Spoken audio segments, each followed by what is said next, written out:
할렐루야! 오늘도 아침 묵상으로 시작하시는 모든 성도님들을 진심으로 축복합니다. 오늘도 말씀 가운데 하나님의 선한 인도하심이 삶의 곳곳에 증거되는 복된 하루가 되시기를 진심으로 소망합니다. 제가 어릴 때 교회에서 가끔 달란트 시장을 할 때가 있었습니다. 그때는 평소에 갖고 싶었던 장난감이나 음식들을 기쁨으로 누릴 수가 있었는데요. 제가 그때를 위해서 최선으로 정말 말씀도 많이 외우고 교회를 출석하면서 열심히 그 달란트를 모았을 때가 있었습니다. 근데 제가 정말 이해하지 못했던 순간은 기다리고 기다리던 그 달란트 시장 날이 되면 제가 저를 담당하셨던 그 전도사님은 꼭 달란트가 없는 친구들에게 넉넉하게 달란트를 채워주셨다는 거예요.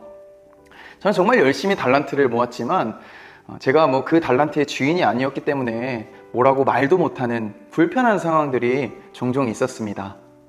근데 그때 담당해 주셨던 전도사님께서 하셨던 말이 아직도 생각이 납니다.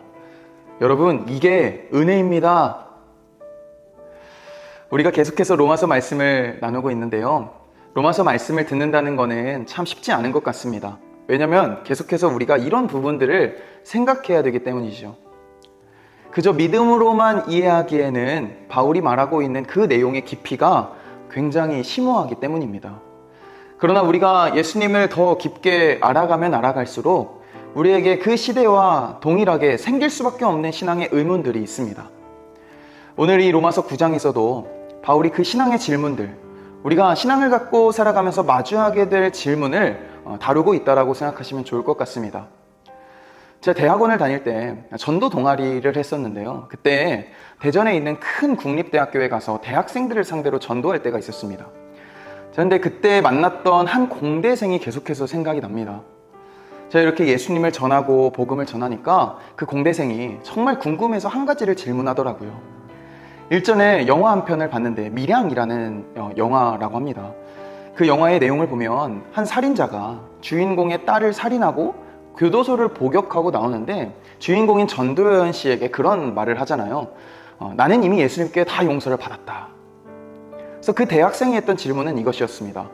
기독교 변증에서 자주 나오는 질문 중에 이런 질문이 있습니다. 예수님을 신실하게 믿지만 살인을 저지른 사람, 하나님은 그런 자도 구원하시는가? 이런 질문들이 있거든요. 여러분은 어떻게 생각하시나요? 우리가 오늘 로마서 9장 말씀을 봤지만 앞선 말씀, 우리 마지막 로마서 8장에서는 이런 말씀이 있었죠. 내가 확신하노니 사망이나 생명이나 천사들이나 권세자들이나 현재일이나 장래일이나 능력이나 높음이나 깊음이나 다른 어떤 피조물이라도 우리를 우리 주 그리스도 예수 안에 있는 하나님의 사랑에서 끊을 수 없으리라. 이 말씀에서는 분명하게 얘기합니다. 그 어떤 것도 하나님의 사랑에서 끊을 수 없다.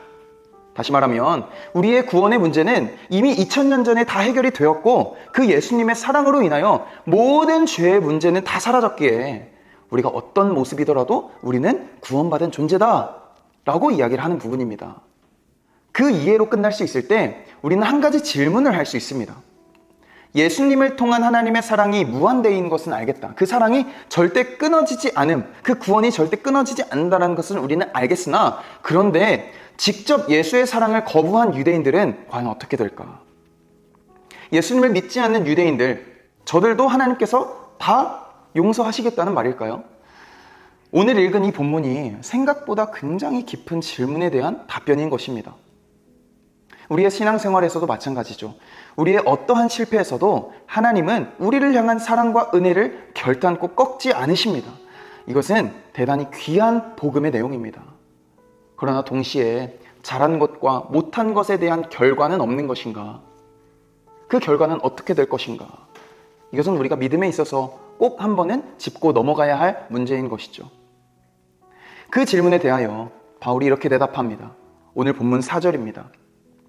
그들은 이스라엘 사람이라 그들에게는 양자됨과 영광과 언약들과 율법을 세우신 것과 예배와 약속들이 있고 조상들도 그들의 것이요 육신으로 하면 그리스도가 그들에게서 나셨으니 그는 만물 위에 계셔서 세세의 찬양을 받으실 하나님이시니라. 아멘. 쉽게 풀어보면 이렇습니다. 예수 그리스도 또한 이스라엘을 통해 나셨다. 그러니 이스라엘은 예수의 뿌리고 교회의 뿌리가 되었다. 그리스도인은 그 뿌리 위에 세워진 존재로서 우리가 그들을 통해 하나님의 백성이 되었기 때문에 하나님은 이스라엘 또한 보존하실 것이다. 예수 안에서 다 해결이 된다라는 것이죠. 여기까지만 이해하면 둘 중에 하나의 반응일 것입니다. 복음을 값싼 은혜로 평가하거나 그에 반하여 율법주의적으로 우리는 생각할 수 있습니다. 그러나 여기서 끝이 아니라 바울은 성경 인물들을 갖고 와서 하나님의 주권적인 섭리에 대해서 이야기하기 시작합니다. 아브라함, 이삭, 야곱, 모세, 호세아, 이사야까지. 그들을 통해서 하나님이 무엇을 말씀하시는가? 이들과의 약속을 다시 한번 상기시키시면서 우리의 시간의 개념으로 그들의 약속이 이루어진 것이 아니라 하나님의 때에 하나님의 방법으로 모든 약속이 이루어졌음을 기억하라는 것이죠. 여러분, 쉽게 말씀드리면 하나님은 구원의 관점을 선택하는 것에 두지 않는다는 것입니다. 하나님 시간의 관점에서 보면 모든 구원은 이루어질 섭리였습니다. 요셉을 보면 형들이 그를 팔았기 때문에 요셉은 애굽으로 갈 수 있었습니다. 그 모든 것은 하나님의 섭리 가운데 있었습니다. 중요한 것은 요셉의 형들이 그 사건을 통해 구원받았는지가 중요한 게 아니라는 거죠. 그 이후에 하나님의 시선이 늘 요셉을 향해 있었다는 것이 중요한 것입니다. 그래서 바울은 얘기합니다. 이스라엘의 무지와 거절을 통해 이방인들에게 복음이 분명하게 전해진 것이다. 모든 것에는 하나님의 주권적인 섭리가 있었던 것이다.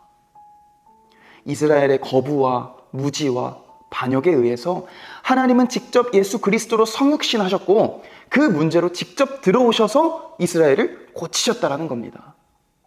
그리고 죄가 권세를 잡고 있는 이 땅에서 우리와 함께 살아나가시는 존재가 바로 우리 하나님이시라는 거죠.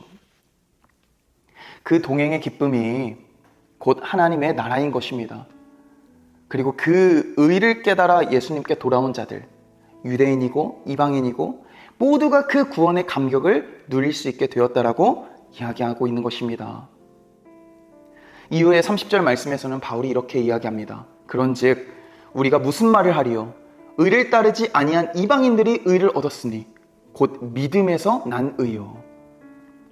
그 섭리를 이해하고 믿음으로 구원받은 우리, 구원의 진정한 기쁨을 아는 자는 구원의 조건에 더 이상 얽매이지 않습니다. 예수 그리스도를 믿는 믿음으로 우리 모두는 자유케 되었습니다.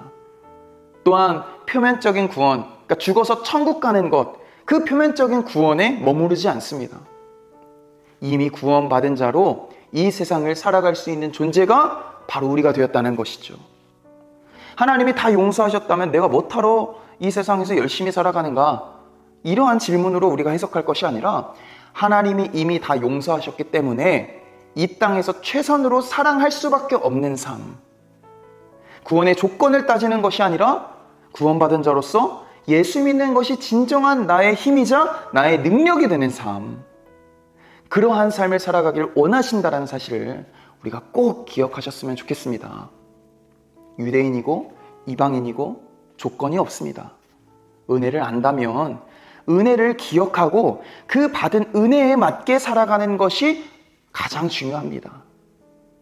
그래서 여러분, 오늘 이 하루도 조건 없이 우리를 의롭다고 칭하시는 주님의 은혜를 기억하시면서 진심으로 주님을 사랑하는 삶을 살아가는 우리 모든 성도님들의 삶이 되기를 진심으로 축복하고 응원합니다. 기도하겠습니다. 사랑하는 주님, 배신과 거부가 차고 넘치는 이스라엘 유대인들과 무지함으로 주님을 몰랐던 이방인 백성 모두를 하나님이 너무 사랑하셨기 때문에 은혜로 구원하심을 분명히 깨닫습니다. 이 구원의 감격과 은혜를 내 주관으로 해석한다면 자격 없는 그들을 향해 구원에 대해서 취소를 요청할 수 있으나 결국은 이제 우리는 구원의 조건에 얽매이는 삶이 아니라 구원받은 이후의 삶이 더 중요함을 알았으니 이제부터 우리는 은혜 조건을 따지지 않게 하시고 은혜 받은 자답게 살아갈 수 있는 복된 성도들의 삶 되어질 수 있도록 주님 역사하시고 함께하여 주시옵소서. 그렇게 인도하실 주님을 기대하며 거룩하신 예수님의 이름으로 기도합니다. 아멘.